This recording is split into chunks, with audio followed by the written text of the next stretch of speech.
Muy buenas tardes a todos y a todas. Acabamos de culminar una intensa jornada de trabajo en el Consejo de Gabinete, el primer Consejo de Gabinete post cuenta pública del presidente Gabriel Boric.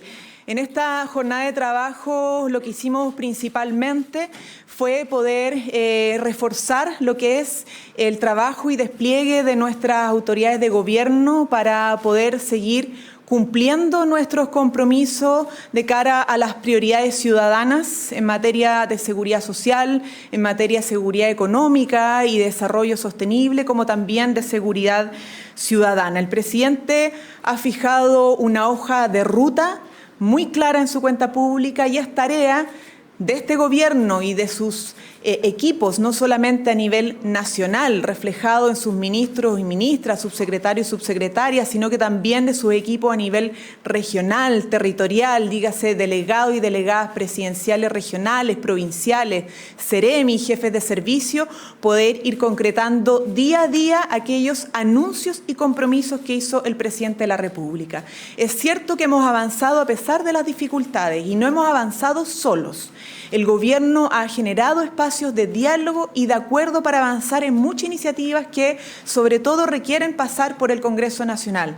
Lo hicimos con royalty, 40 horas, salario mínimo y varios de los ejemplos por todos conocidos y conocidas. Por lo tanto, necesitamos que no solamente se ponga a disposición la capacidad, o se siga poniendo a disposición más bien, la capacidad de gestión de la política pública por parte del Ejecutivo, la capacidad de comunicar cuáles son los desafíos de gobierno en todo el territorio nacional, sino que se siga haciendo uso de la capacidad de diálogo, de encuentro, de acuerdos en todo nivel, a toda escala, para que nuestro país siga saliendo adelante.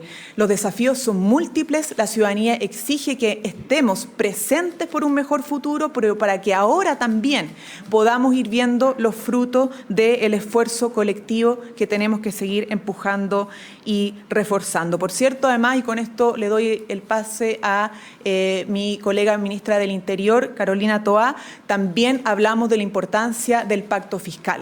Nosotros tenemos una hoja de ruta que en gran parte se financia con la ley de presupuesto, pero no cabe duda, y lo hemos dicho en este mismo espacio, que se requiere un pacto fiscal para poder financiar aquellas deudas tan sentidas por muchos años de nuestros ciudadanos y ciudadanas, como seguir acortando los tiempos de las listas de espera, cómo aumentar la PGU a 250.000 pesos, como lo que es el derecho a sala cuna de padres y madres, como lo es los temas asociados a los desafíos crecientes en materia de seguridad, como también todos los temas asociados a desarrollo, crecimiento, entre otros. Así que el ministro Marcel, que nos iba a acompañar en esta pauta, se tuvo que retirar antes porque tiene una de las importantes reuniones para alcanzar este pacto fiscal con todos los representantes de las pymes. Así que la excusa es porque tiene una tarea importante que liderar.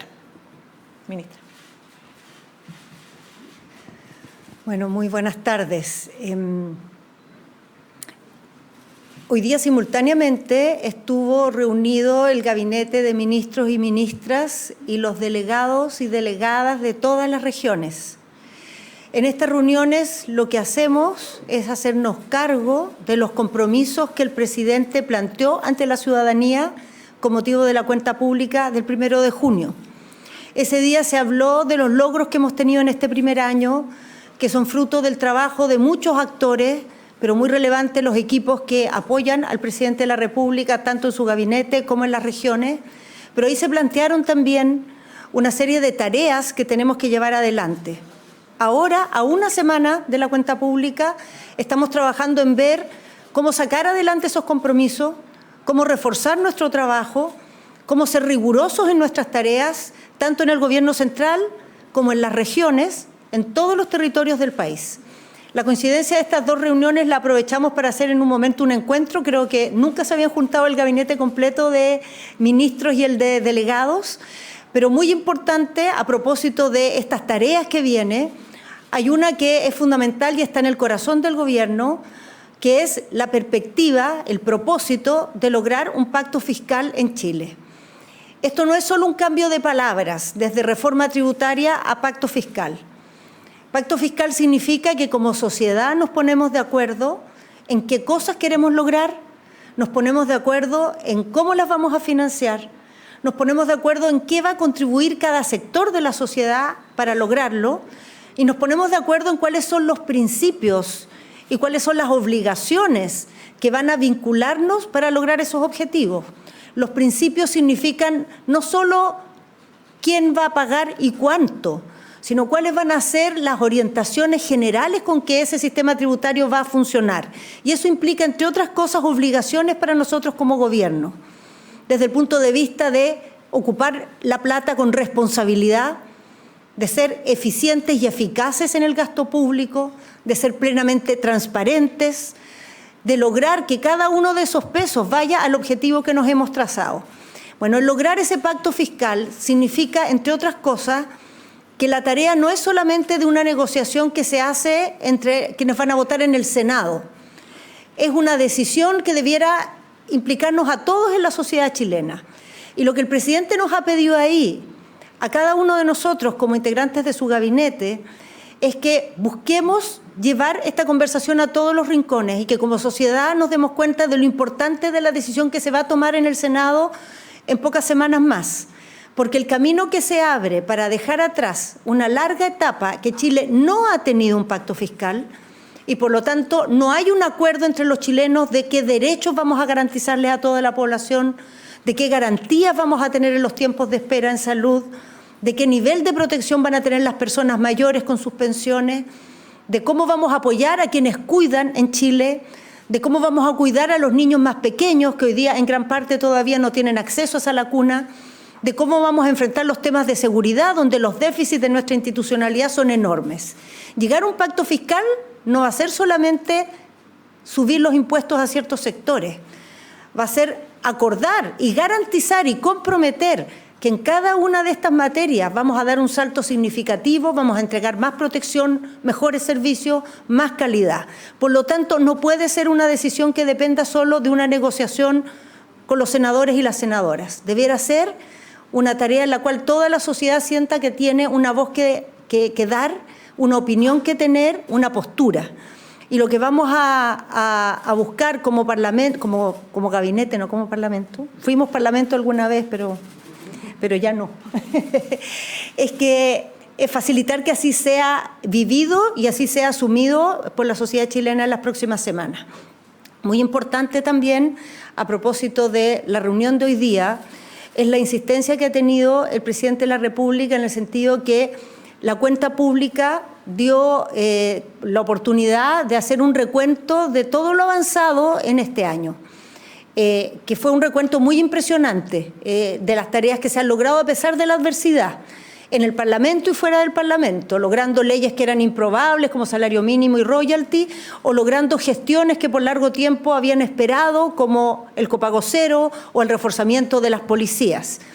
Pero con la misma fuerza que el presidente ha dado cuenta de que se ha avanzado mucho, nos ha insistido como equipo a redoblar los esfuerzos, en estar pendientes del presente de las personas, en el tener arriba de la mesa siempre claro que aunque tengamos reformas pendientes en el Parlamento, estamos gobernando Chile todos los días y nuestros ministerios y los servicios que dependen de ellos tienen que responderle a la ciudadanía y el llamado a cada uno de sus ministros es que el trabajo que estamos haciendo se refuerce, se intensifique, llegue a todos los rincones, se trabaje no solo en las oficinas, se trabaje en el territorio, se trabaje en las comunas, se trabaje en el Parlamento, buscando los votos que nos faltan y no dejemos ninguna puerta que tocar para sacar adelante las tareas que tenemos.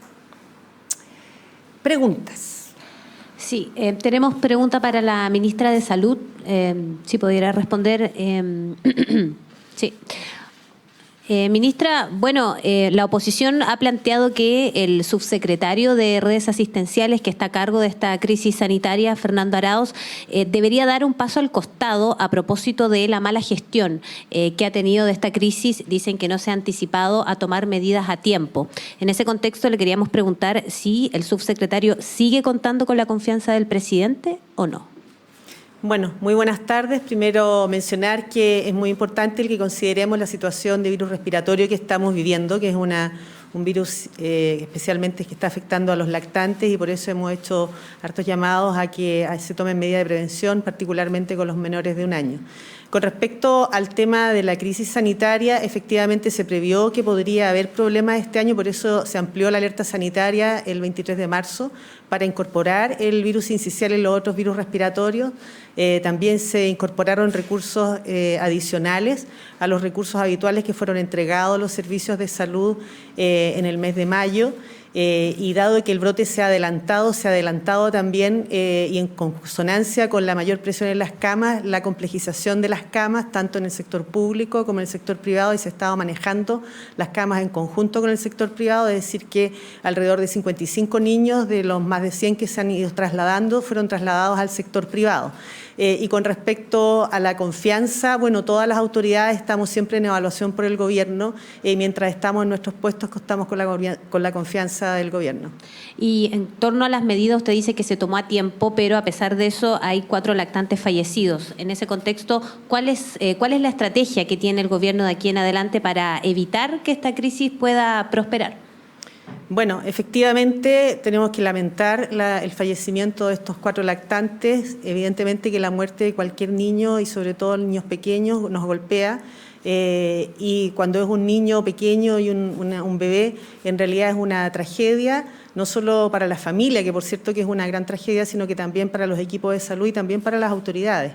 Y nuestro objetivo es tratar de reducir a un mínimo las eventuales muertes. La estrategia que nosotros estamos siguiendo es justamente seguir avanzando con nuestro plan de respuesta a esta situación de los virus sinciciales. Como se dijo, ya se han entregado recursos extraordinarios. Ayer convocamos una vez más a una reunión de expertos para analizar las distintas medidas. Es segunda vez que los convocábamos. Ellos recomendaron que fortaleciéramos la gestión de camas críticas en pediatría y lo separáramos, hiciéramos como una especialización de la gestión de camas críticas pediátricas. Eso lo estamos haciendo, es decir, que se va a duplicar la cantidad de recursos que están gestionando este tema de las camas para fortalecer la comunicación con los establecimientos y todo lo que es el traspaso de los niños. También preocuparnos de que cuando se habla de la situación en que estamos no es homogénea en todo el país.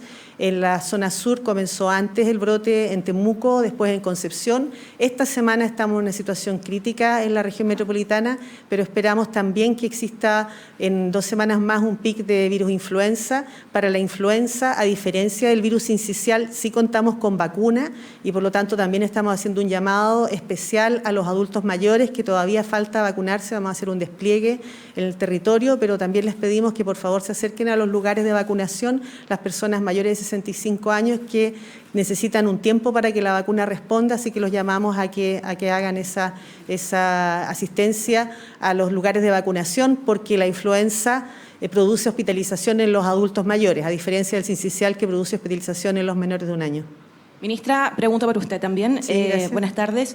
Un grupo de parlamentarios están pidiendo que se decrete el estado de catástrofe por el brote de enfermedades respiratorias. ¿Lo están evaluando en el gobierno? Y también, si se puede referir a las razones que impiden que el nuevo hospital de San Antonio no se encuentre habilitado hasta la fecha. Y, por último, también preguntarle por la posibilidad de adelantar las vacaciones de invierno y que éstas se extiendan según lo que ha planteado también el Colmed. Ya. Bueno, primero decir que nosotros, del punto de vista de la autoridad sanitaria, funcionamos con alerta sanitaria y estamos ya en alerta sanitaria desde marzo, y esa alerta incluye el virus respiratorio sincicial, y en esa alerta, en virtud del Código Sanitario, tenemos todas las atribuciones para ir dando respuesta a la situación, así como se respondió de esa misma forma para el COVID-19, en base a los mismos instrumentos administrativos y regulatorios. Con respecto al tema de las vacaciones, es un tema que, por cierto, se evalúa cada invierno, cada vez que hay un brote fuerte de virus respiratorio. Esto se lo hemos planteado a los expertos, a la sociedad médica y al colegio médico, porque el colegio médico también tiene presidentes regionales, y la verdad es que son los presidentes regionales los que han hablado del adelanto de vacaciones. Estuvimos ayer con el presidente nacional y la presidenta del Regional Santiago, con ellos también estuvimos el viernes pasado, y nosotros les preguntamos directamente, tanto a las sociedades médicas como al colegio, si ellos estaban por recomendar un adelanto de vacaciones o suspensión de clases. o pasar a vía telemática, y la verdad es que los especialistas dijeron que no recomendaban. Recordemos que el virus sincicial está afectando a los lactantes menores de 1 año. No obstante, habiendo dicho eso, nosotros seguimos evaluando la situación, vamos a seguir reuniéndonos con los especialistas 1 vez por semana y vamos a seguir evaluando las medidas dependiendo cómo vaya evolucionando la situación epidemiológica. Y el Hospital de San Antonio. El Hospital de San Antonio está programado para que empiece su funcionamiento en el 2º semestre. Efectivamente, el hospital está en los procesos finales de administrativos de autorización, tanto del municipio como de autorización sanitaria.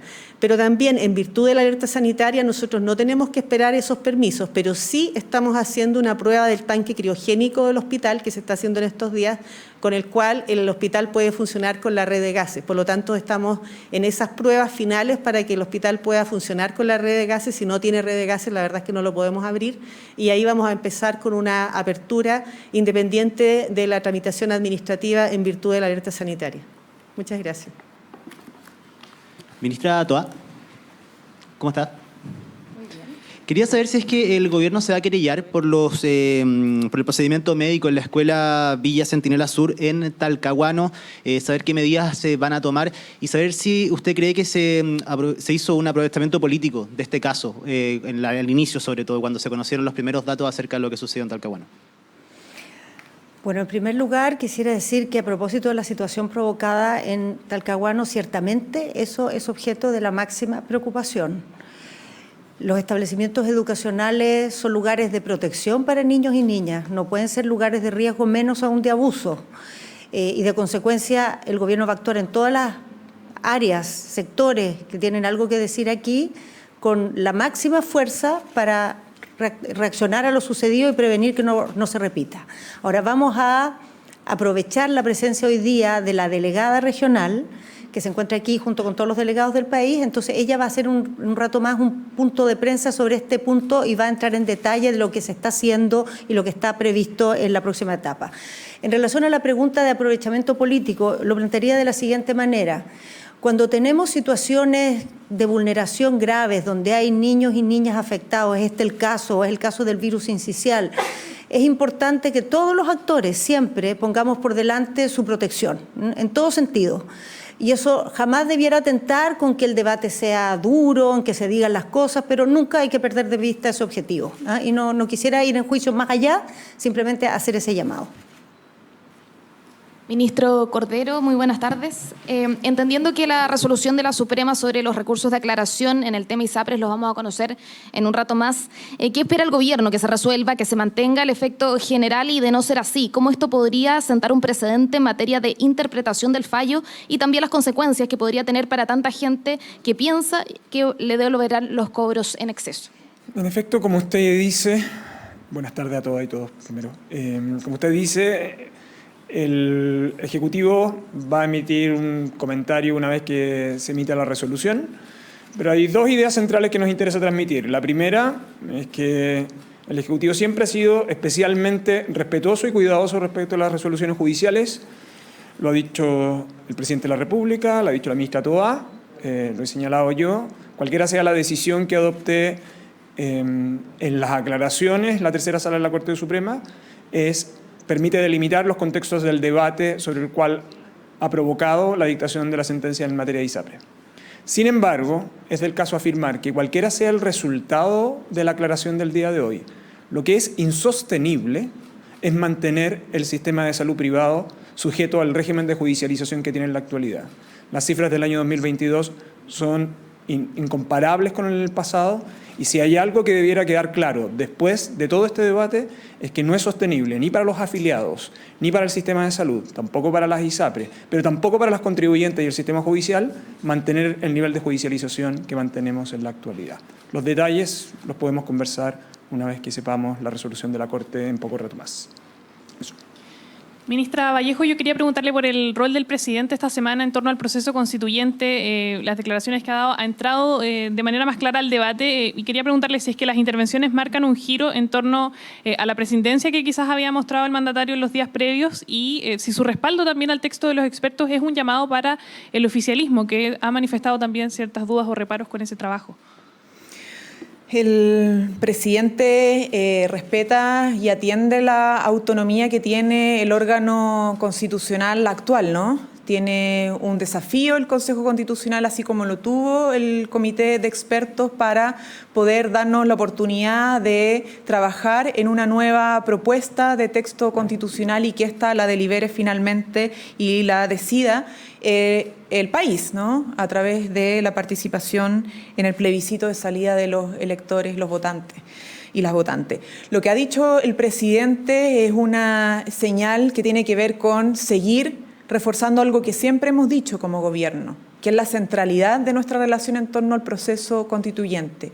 Es seguir fortaleciendo la capacidad de diálogo y de acuerdo, porque la capacidad de diálogo y acuerdo entre personas que muchas veces piensan y se expresan públicamente diametralmente distinto, ha tenido frutos positivos como lo tuvo el Comité de Expertos. En el Comité de Expertos hubo representación de prácticamente todas las fuerzas políticas y al menos en su espectro de la A a la Z, ¿no? De izquierda a derecha.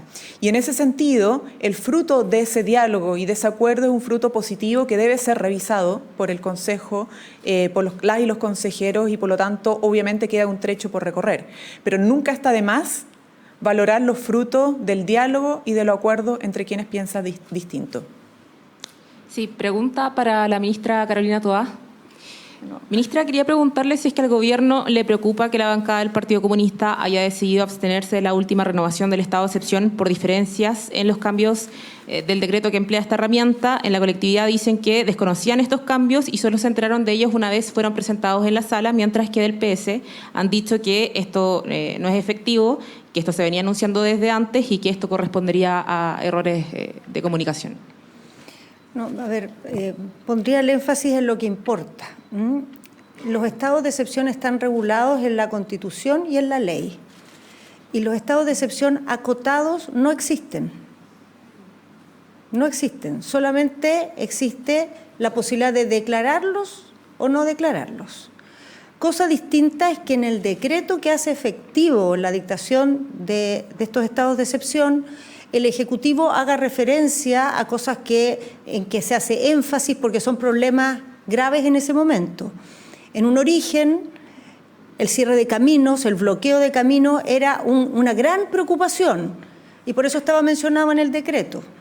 Posteriormente, el decreto hizo un énfasis también a el cuidado de la vida de las personas, porque hubo situaciones trágicas de atentados que significaron personas lesionadas y que pusieron el foco en esa dimensión. Sin embargo, en todo momento, el estado de excepción ha permitido a las Fuerzas Armadas, a las fuerzas de orden, a las autoridades, hacer todas las coordinaciones y desarrollar todas las acciones para proteger la seguridad, para guardar el orden, para proteger a las personas.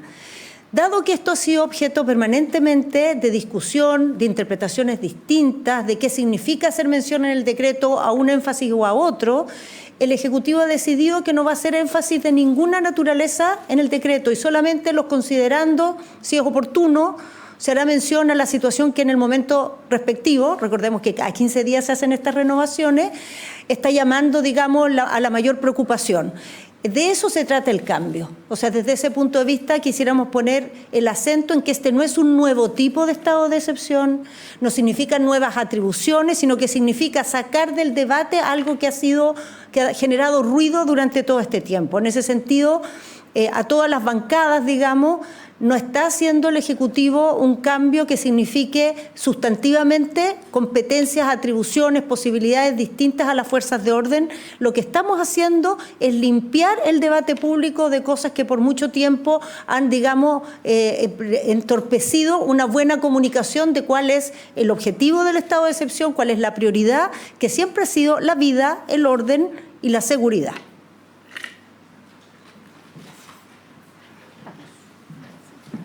Muchas gracias y que tengan un buen día.